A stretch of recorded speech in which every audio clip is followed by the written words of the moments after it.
Hey guys, welcome to another journal review video. The topic of our video today is calcaneal fractures. It is the journal of type that we're reviewing today is titled Operative versus Non-Operative Treatment of Displaced Intra-Articular Calcaneal Fracture, written by Dr. Agren et al. It is published in the JBJS in 2013-ish, I believe.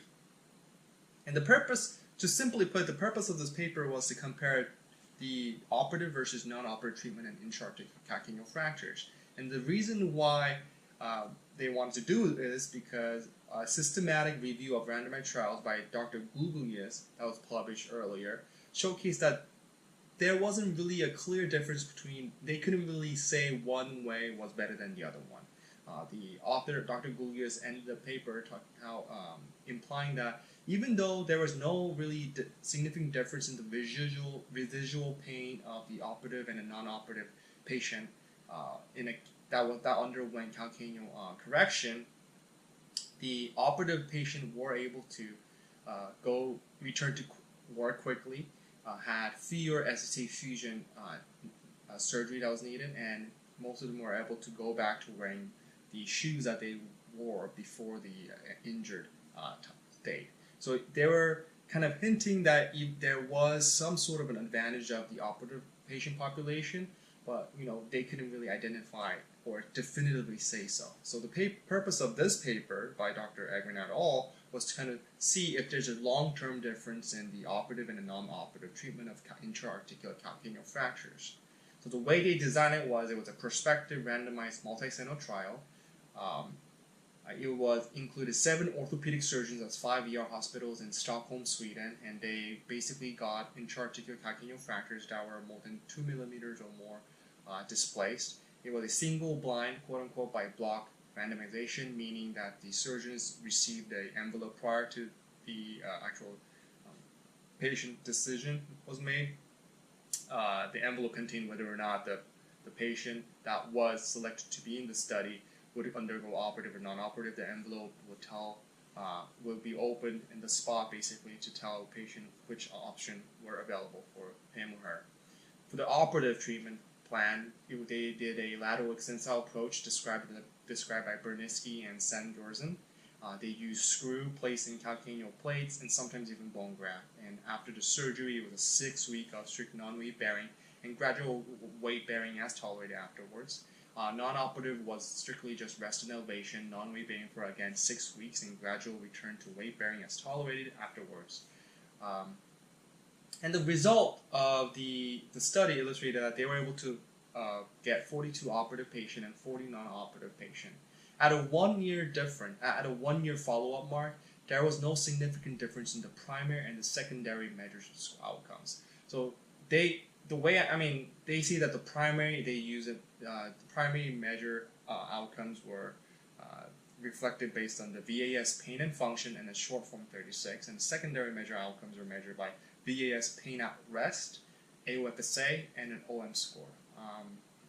So the secondary measure outcomes are not really validated. I think the primary measure outcomes is what we should pay attention to here. So the VAS pain and function and SF36.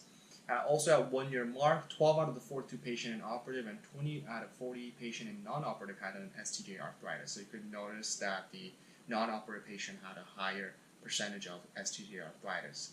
Now, I think the main crux of this paper is this part where at an 8 to 12 year mark, which is the longest follow-up that I noticed in the calcaneal fracture paper I read, stated that there was a higher VAS and an SF36 score for the operative patient.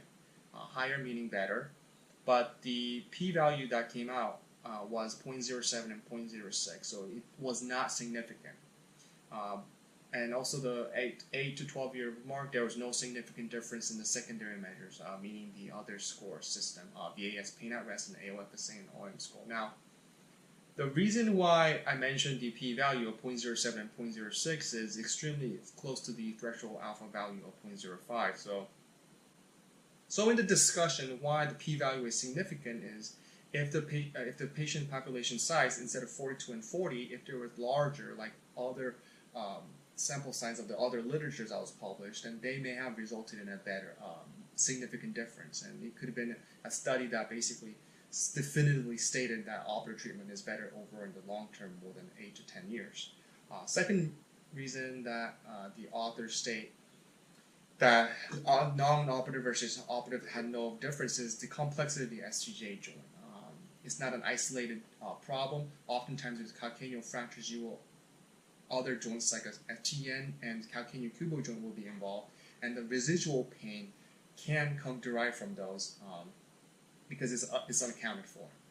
Thirdly, operative treatment will inevitably result in soft tissue trauma, and creating a new trauma will always have a side effect of having a scar or residual pain that will follow, regardless of the reduction of calcaneus or regardless of no pain of the hardware. The author goes and talks about other studies, mainly the Buckley study that was done in 2002, where it included 309 patient population, but the overall conclusion of that study was there was no difference between the operative and non-operative treatment option for intra-articular calcaneal fractures based on the VAS and the SF36 form. However, after stratification of patient population, they noticed that workers' compensation and women did better with the surgical option. So that was just about this papers. I hope you guys enjoyed this. Please write down in the comments.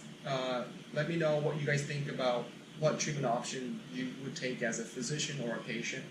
And also, please remember to subscribe and tune in for our next video. And as always, thank you for watching.